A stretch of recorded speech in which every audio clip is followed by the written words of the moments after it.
మరి సమయంలో దేవుడు నాకు ఇచ్చిన అవకాశాన్ని బట్టి ఎంతగానో ఆనందిస్తూ, అలాగనే అవకాశం ఇచ్చిన పాస్టర్ గారికి, పాస్టర్లకు ప్రత్యేకంగా వందనాలు తెలియజేస్తున్నా అండి. చిన్న సాక్ష్యమే, కానీ ఎన్నో సంవత్సరాల నుంచి ఉన్న నిరీక్షణకు ఫలం అనుకోండి.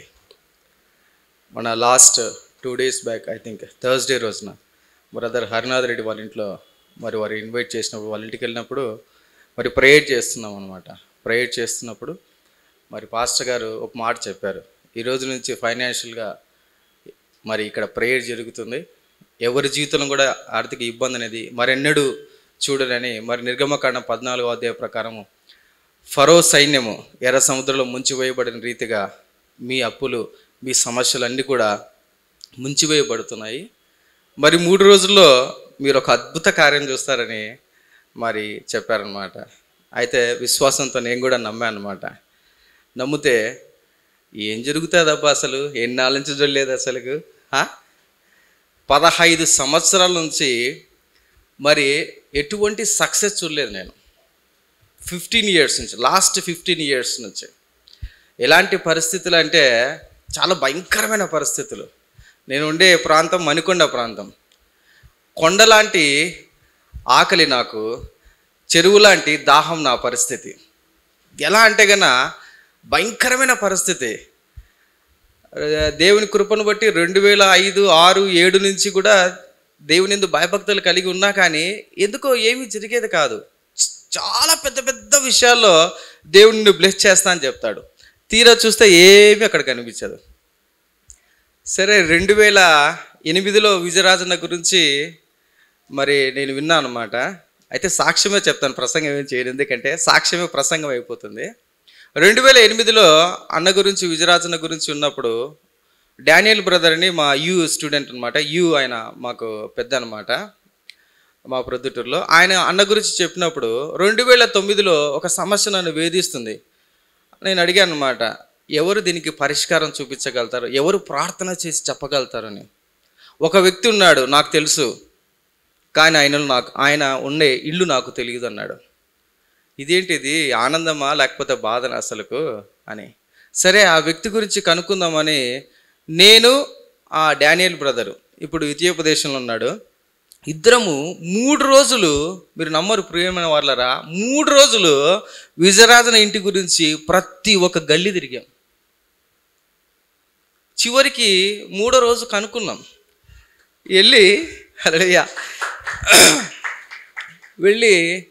వెళ్ళి ప్రేయర్కు అన్న ఇలా పరిస్థితి అని చెప్తే అన్న వదిన చాలా బాగా రిసీవ్ చేసుకున్నారు. నేను ఫస్ట్ టైం ఇలా వినడం, దైవజనులు ప్రేయర్ చేసి చెప్పడము మామూలుగా చేస్తుంటారు జనరల్గా, కానీ వీళ్ళు చాలా డిఫరెంట్. ఎందుకంటున్నానంటే, సమస్య చెప్పినప్పుడు వాళ్ళు ఏమన్నారంటే, మాకు 3 రోజులు అవకాశమే, 3 రోజులు ఫాస్టింగ్ ప్రేయర్ చేస్తూ ఉన్నారు. 3 రోజులు ఫాస్టింగ్ ప్రేయర్, ఇదేంటి, వేరే వాళ్ళ దగ్గరికి వెళ్తే ఇన్స్టెంట్గా అయిపోతుంది కదా, 3 రోజులు టైం తీసుకోవడం ఏంటి అసలుకు. సరే, ఓకే, ఏదైనా చెప్పారు కదా. 3 రోజులు అన్న వదిన వాళ్ళిద్దరు కూడా ఫాస్టింగ్ ప్రేయర్ చేస్తారు. చేసి ఒకరోజు ఈవినింగ్ మా ఆంటీ వాళ్ళ ఇంటికాడ ఉంటే ఫోన్ చేస్తాడు, అన్న తమ్ముడు ఎక్కడున్నావు తమ్ముడు అంటే, రోడ్డు పైన ఉన్నా అన్న. ఓసారి ఎగిరి గంతులే అన్నాడు. ఇంకా సూపర్, అసలు దేవుడు నాతో మాట్లాడాడు, నా సమస్యలన్నీ తీరిపోయినాయి అనుకుంటున్నా. సరే, చెప్తున్నాడు అనమాట, దేవుడు నీ గురించి నాతో మాట్లాడాడు, ఎగిరి గంతులే, you are blessed, you are blessings to the nation అని చెప్పాడు అనమాట. ఏంటబ్బా, ఏం వాక్యం చెప్పారన్నా, ఏమన్నా చెప్పారంటే దర్శనం చూపించాడు దేవుడు, అలాగే వాక్యం కూడా ఇచ్చాడు. వాక్యం ఏంటంటే, లాస్ట్ వీక్ ఏ వాక్యం చెప్పారండి,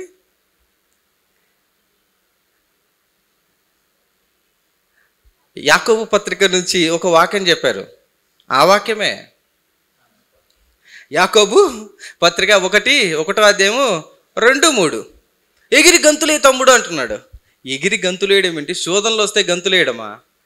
నేను అడిగింటే ఏంటి అసలుకు, చెప్పేడేంటి అసలుకు, నాకు చాలా బాధలేస్తుంది. అన్నేమో ఎగిరి గంతులే అంటున్నాడు. అలాగే ఒక 100 రూపీస్ బాండ్ పేపర్ తీసుకొచ్చుకో, దానిపైన దేవుడు చెప్పిన మాటలను రాసుకో, ఇవన్నీ జరుగుతాయి అన్నాడు. హల్లెలూయా. సరే, ఏంటి బాండ్ పేపర్ మీద రాసుకోవాలంటే చాలా పెద్ద పెద్ద విషయాలు, మరొక్కసారి టైం వచ్చినప్పుడు ఇంకోసారి చెప్తాను, చాలా పెద్ద పెద్ద విషయాలు చెప్పాడు. ఇంకా 6 రోజుల నుంచి నేను ఆలోచిస్తూనే ఉన్నా, దేవుడు మాట్లాడాడు కదా, చేస్తాడు కదా అని.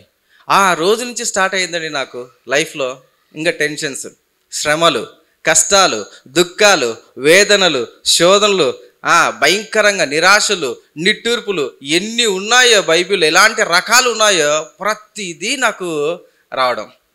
కానీ నా సాక్ష్యం ఏంటంటే, మరి నా రక్షణ సాక్ష్యం కూడా ఏంటంటే, నేను రక్షించబడింది కూడా దేవుడు వాక్యం ద్వారానే అనమాట. దేవుడు నాతో మాట్లాడడం, అది కూడా మరొకసారి చెప్తాను. దేవుడు వాక్యం ద్వారా ఆ రోజు నుంచి ఈ రోజు వరకు వాక్యమే నన్ను పట్టుకొని నడిపిస్తుంది, కాపాడుతుంది. మరి ఇంతవరకు సజీవు లెక్కలో ఉంది. ఎందుకంటే వాక్యం నిజంగా లేకపోతే అసలు నేను ఎన్నిసార్లు మరణించాలో నాకే తెలియదు. అటువంటి భయంకరమైన శోధనలు, దుఃఖంలో. అయితే అన్న చెప్పిన తర్వాత అది మర్చిపోయాను. 2009లో చెప్పారు, మర్చిపోయారు. మళ్ళీ ఇంకా నాకు భయంకరమైన దుఃఖం, వేదన కలుగుతుంటే మళ్ళీ ఒకసారి ప్రేయర్ చేసుకుంటా అంటే అన్నను చూపించారన్నమాట. సరే మళ్ళీ ఇంకా అన్న చూపించాలకల్లా మళ్ళీ ఒకసారి వెళ్దాం, మరి ఎట్లా రిసీవ్ చేసుకుంటారు ఏమో. అప్పుడు చెప్పారు మనం వెళ్ళలేదు, మళ్ళీ చర్చికి కూడా వెళ్ళలేదు, సాక్ష్యం కూడా ఇవ్వలేదు, ఏంటి పరిస్థితి అని మళ్ళీ వెతుక్కుంటూ వెళ్ళా. ఇదే గల్లీనా, ఆ పక్కన గల్లీనా, నేను నా వైఫ్ ఇద్దరం కలిసి మళ్ళీ వెతుక్కుంటూ వెళ్తే వెనకాల వేరే బ్రదర్ చెప్పారు, ఆ ముందు వాళ్ళ ఇల్లు అని. మళ్ళీ వెళ్ళి అన్నతో మాట్లాడితే వాళ్ళు చాలా బాగా రిసీవ్ చేసుకున్నారు, చాలా ప్రేమించేవారు. తమ్ముడు చెప్పాం కదా, దేవుడు చెప్తే ఖచ్చితంగా జరుగుతుందని. చాలా బాధపడేవానండి. నేను చర్చికి, సంఘానికి ఎప్పటి నుంచి వస్తున్నా అంటే పోయిన డిసెంబర్ ముందు నుంచే రావడం, అది ఆఫ్ అండ్ ఆఫ్. అయితే అక్కడ కూర్చున్న ప్రతిసారి సాక్ష్యం చెప్తున్నప్పుడు నేను కూడా అనుకున్నావని, ప్రభు నాకు ఒక చిన్న సాక్ష్యం ఉన్న ఈ ప్రభు అని. నా బాధ ఏంటంటే నేను ప్రేయర్ చేస్తే అందరికీ స్వస్థత కలుగుతుంది, విడుదల కలుగుతుంది, రక్షణ కలుగుతుంది, చాలా నా గురించి నేను ప్రేయర్ చేసుకుంటే ఏం కలగదు. విచిత్రమైన సమస్య నాది, ఎవరికి చెప్పలేను. చాలా అన్నకు చెప్తే దేవుడు చెప్పాడు కదా చేస్తాడంటాడు. సరే మొన్న హరినాథ్ రెడ్డి వాళ్ళ ఇంట్లో ప్రేయర్ చేసినప్పుడు, ఆ బ్రదర్ వాళ్ళ ఇంట్లో ప్రేయర్ చేసినప్పుడు దేవుడు చెప్పాడు, నువ్వు నమ్ము, దేవుడు గొప్ప కార్యం చేయబోతున్నాడు, నాకు చాలా స్ట్రాంగ్గా దేవుడు చెప్తున్నాడు అని. ఇవన్నీ ఎన్ని వినలేదు అసలుకు, ఎన్ని చూడలేదు అసలుకు. అయినా ఎక్కడ చిన్నగా ఒక ఆశ ఉంది, ఏమో చెప్పారు ఈరోజు చెప్తుంది వేరే కదా, సరే నమ్ముదామని నమ్మా అనమాట. నమ్మితే అసలు నాకు సంబంధమే లేదు బిజినెస్లో. సరే ఏదో ఒకరు వచ్చారు, ఆ బ్రదర్ని పరిచయం చేశాను, మీరు వర్క్ చేసుకోండి, మీరు నన్ను జ్ఞాపకం చేసుకోండి అని. 2008లోనే నాకు ఒక 40 లక్షలు మీడియా కమిషన్ వచ్చింది, అది రాలేదు. మళ్ళీ 1 కోటి రూపాయలు వచ్చింది, అది రాలేదు. ఇలా ఎన్ని చూసానో అసలుకు, ఎన్నో చూస్తుంటాంలే, అసలు జరుగుతాయా లేదా అసలుకు. అయితే వారు ఫోన్ చేసి, ఫ్రైడే రోజు ఫోన్ చేసి, బ్రదర్ వర్క్ అయిపోయింది, మీ అకౌంట్కు డబ్బులు పంపిస్తున్నాము అని చెప్పారు. హల్లెలూయా. నాకు ఇంకా నమ్మబుద్ధి కాలేదు అసలు. ఎన్ని చూడలేదు అసలుకు, నోటి దాకా వచ్చాయి అసలుకు, ఈ జరిగేట అయ్యేట అసలుకు. ఎన్ని చూడలేదు అసలు, 15 years నుంచి చూడడం అసలుకు. సరే చూద్దాం వేసినప్పుడు కదా అని అనుకుంటున్నా. వాళ్ళు వేసి మళ్ళీ ఫోన్ చేశారు, బ్రదర్ మీరు పోయి ఒక్కసారి ఏటీఎంకి వెళ్ళి చెక్ చేసుకోండి అని. సరే చెక్ చేసుకుందాం, చెక్ చేసుకుని నిజంగా డబ్బులు పడ్డాయి. హల్లెలూయా, హల్లెలూయా, దేవుడికి స్తోత్రం. ఎంత గొప్ప సాక్ష్యం అంటే, వాక్యంతో నా ప్రయాణం స్టార్ట్ అయింది కాబట్టి వాక్యంతో ముగించాలని ఆశపడుతున్నా. మరి 119వ కీర్తన 67, 73, 71 వచనం ప్రకారము, శ్రమ కలుగుట నాకు మేలాయను. నిజంగా నాకు మేలైంది. ఎందుకు, ఎలా అంటారంటే, శ్రమ కలగకపోతే నేను అందరినీ నమ్మేవాడిని, బ్లైండ్గా నమ్మేవాడిని. ఎవరు మనవాళ్ళో, ఎవరు అవతల వాళ్ళో, ఎవరు మనకు మేలు చేసేవాళ్ళో, ఎవరు మనకు కీడు చేసే నాకు ఎవరు తెలియదు. ఎవరైనా అడిగితే సహాయం చేయడం మాత్రం తెలుసు, బ్లైండ్గా చేసేవాడిని. నిజంగా దావీదు భక్తుడు సెలవిచ్చినట్టు, శ్రమ కలుగుట నాకు మేలాయను. హల్లెలూయా. అలాగనే చూసుకుంటే గన యాకోబు పత్రికలో చూసుకున్నట్టు 1-2 ప్రకారం అనేక రకమైన శోధనలు. నిజంగా నాకు ఈ శోధనలు, ఈ కష్టాలు, ఈ పరిస్థితులు రాకపోతే నేను ఇతరుల గురించి కన్నీరు విడిచి ప్రార్థన చేసేవాడిని కాదేమో. ఎందుకంటే మంచి కుటుంబంలో నుంచి వచ్చా, మంచి చదువు చదివాను, మంచి ఉన్నత స్థితిలో ఉన్నాను. కానీ ఎదుట వాళ్ళ హృదయంలో వారు చెప్పే బాధ వినేవని కాదేమో అసలుకు. మేబీ దేవుడు మరి ఎందుకు చూజ్ చేసుకున్నా నాకంటే, నిజంగా ఈ శోధనలు, ఈ దుఃఖాలు, ఈ వేదనలు లాస్ట్ వీక్ అంతా నా గురించే మెసేజ్. అన్న చెప్పినప్పుడు లేట్ అయితే నేనే అంటుంటా, లేట్ అయిపోయింది, తొందరగా వెళ్దాం పదా, ఈ రోజున లేట్ అయిపోయింది, ఇది ఎప్పుడు వాటర్ ప్రాబ్లం అయినా తొందరగా వెళ్దామని అంటూ ఉంటాను అనమాట. సరే, ఏం మాట్లాడతాడు దేవుడు, అసలు మాట్లాడుతూనే ఉంటాడు కదా అని అనుకుంటా ఉంటా, కానీ ఏం మాట్లాడతాడో చూద్దాం అనుకుంటా ఉంటాం అనమాట.